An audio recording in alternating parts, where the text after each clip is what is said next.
Welcome back. I'm here with Football League editor Pascal Lemaire to talk about Saturday's championship match between Preston and Derby. Pascal, only one place to start really. Derby, they spent a lot of money during this summer but still looking for their first win of the season. Yeah, and even more on deadline day. It's astonishing that they managed to sign Butterfield and Bradley Johnson on deadline day. I mean, I thought I saw Butterfield come in and I thought, right, that's the player they've signed to sort of cover the loss of Will Hughes' injury in midfield and Craig Bryson's injury in midfield as well. But then they go and sign Bradley Johnson from Norwich. Norwich's best player last season, arguably the best central midfielder in the Championship last season. I'm really surprised. I'm sure Derby went in with a lot of money, but for Norwich to sell him was a big shock. He scored 15 goals from midfield last season, and it's so impressive the signings they've made this summer. But I mean, with all that money spent on deadline day, I think that was 10 million they spent on deadline day on those two signings. You just feel the amount of money it surely is promotional bust this season. It just has to be. They've spent so much money on all these players, but like I say, still waiting for that first win of the season as well. Last time out, they played Leeds in that game where both sides had drawn their first 4 games, and Leeds went and got the late winner through Chris Wood, and it was a really disappointing performance from Derby, especially in the first half. Leeds were all over them first half. Really good performance from Leeds. Derby did well after half time, came out all guns blazing, got the equaliser quite quickly, but then couldn't go on and get the winning goal. And Leeds went and snuck the winner, and it's no win in 8 league games now if you include this 5 from this season and the 3 at the back end of last season as well. So they've really struggled, and now they're 19th in the table, and they're already I think 9 points behind leaders Brighton. So and sort of 6 points behind the top 2 places now. So that they have had a really slow start, and they need that first win soon.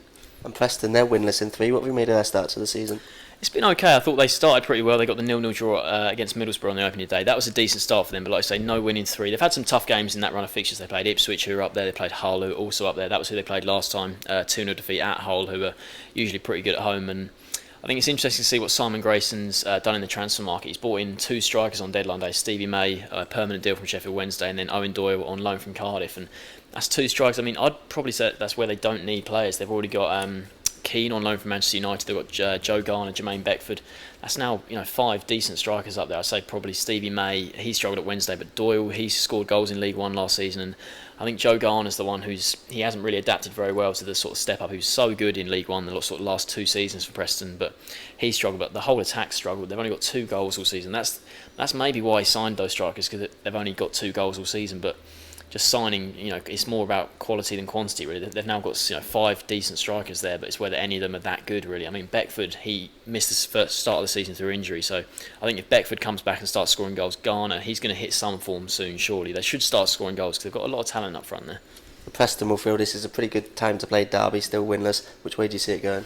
I'd argue maybe that it isn't a good time to play Derby just because they've had 2 weeks now. The international break's probably come at a good time because it was such a bad August for them. They've now had 2 weeks. Clement's had a chance to maybe analyse where they've been going wrong, and all these new faces and more big signings coming in. So I think Derby might just be a bit rejuvenated coming to this, and I'll back them to win 2-1. Sportsmore going for a 2-1 win for Derby there.